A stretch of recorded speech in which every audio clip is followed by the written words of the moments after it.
Aceeko ijoolleen kee guddataniiru. Wabuun, milkuun, giiftuun hundi isaanii guddataniiru. Kan si ajaa'ibu suma fakkaatu. Yeroo namaan olii galan taphni isaanii.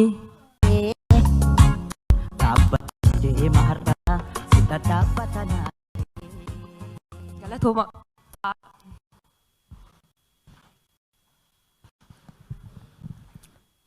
Duraan dursee akka hunda dandeenyu nu godhee kanas nu ga'e Waaqayyo haa galatu. Abbootiin amantaa, keessummoonni, qeerroo fi qarreen, daa'imman akkasumas dorgomtoonni guyyaa addaa seenaa qabeessaa fi isa jalqabaa Acee irratti dorgomtan warri tamsaasa kallattiin nu hordofan hundi keessan guyyaa har'aa akka as geenye akka asitti wal arginu kan bidiruu nuuf ta'e abbaa koo goota jaalalaa amanamaa fakkeessuu fi fakkaachuu hin dandeenye abbaa dhugaa bakka rafnee nu dammaqsee goota ija barbadaa Caaluu Hundeessaa baga nagaan dhuftan jedha.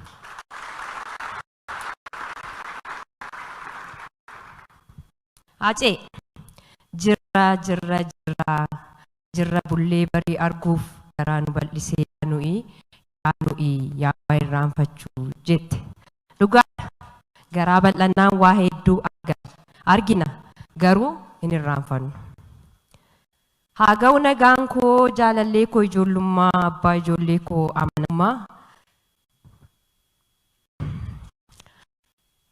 abbaa warraa koo hanga dhumaa guyyaa qaamaan walirraa fagaannee kaasee yaaddoo fi jaalala keenya nagaa jirra akka nuuf jirta. Acee koo erga qaamaan gargar baanee waggaa 2 guunne.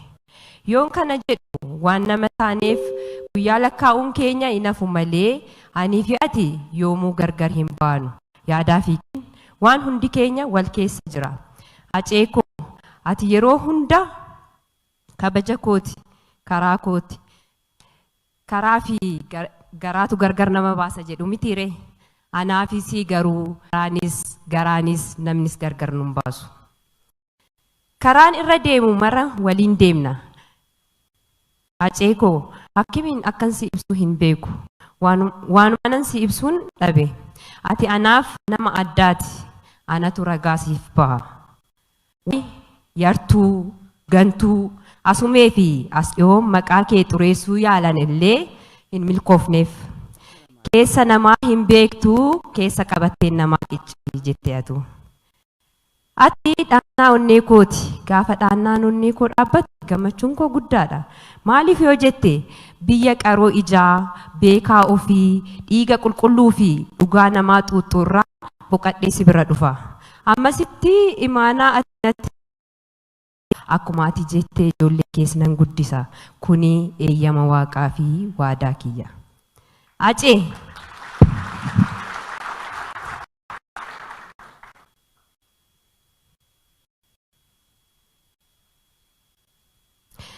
Acee koo ijoolleen kee guddataniiru. Wabuun, milkuun, giiftuun hundi isaanii guddataniiru. Kan si ajaa'ibu suma fakkaatu.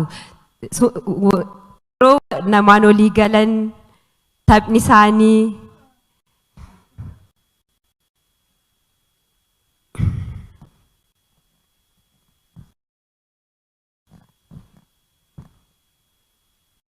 waan hundumaan sumatti ba'an maalan sitti maatu hin beekta.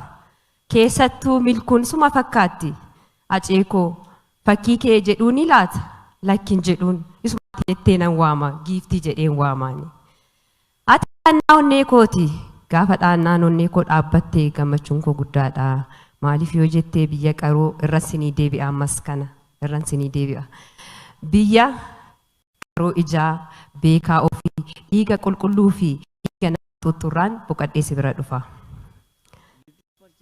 Deemsa jilbibbii kaleessaa daguun dukkanaan gaaga'ee dhaabbadheen deema har'aa situ dhadhaabbatanaaf ta'e teessoo ulfina dhaddacha koo qoluuf firaara narraa jireenya kootii abbaa dhugaa fi karraa guca jireenya kootiiti ati abbaa dhugaa fi karraa siinnaa sonaa'ee tole milkiin kan koo situ na badhaasee wabii jireenya koo galatoomi abbaa wabii galatoomi galatoomi abbaa wabii galatoomi. Waaqa harkaa wanti dhumu hin jiru acee koo ani asirratti dhaabeeni gara kee yeroon deebi'u guyyaa tokko waan naan jette yaadata anaan na ajjeesu biyyattiin garuu nagaan argattu jette lamaan ishii walirra naqeen du'a malee kophaa koon du'u naan jechaa turte isaanuu kana beeku yoon fuuldura kee dhufanii taa akka kee akkamiin dura dhaabbatu uleen sodaattu kudhanii.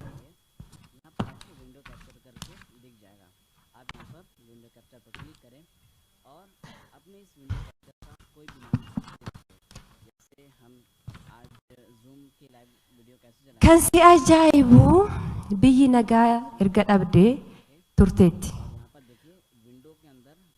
Uummanni ati marfatuuf akka baalatti harca'aa jira. Hunduu dantaa isaaf malee dantaa uummataa kan qabu hin jiru jettee mitiire. Dhugaa keeti anis siifa mirkaneessa. Silaa dhugaa kee irra ciisanii dhiiga kee dhuganii akkamiin nagaa argatuure.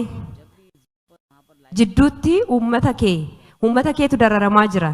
Mee acee koo maal jettaan isaaniin?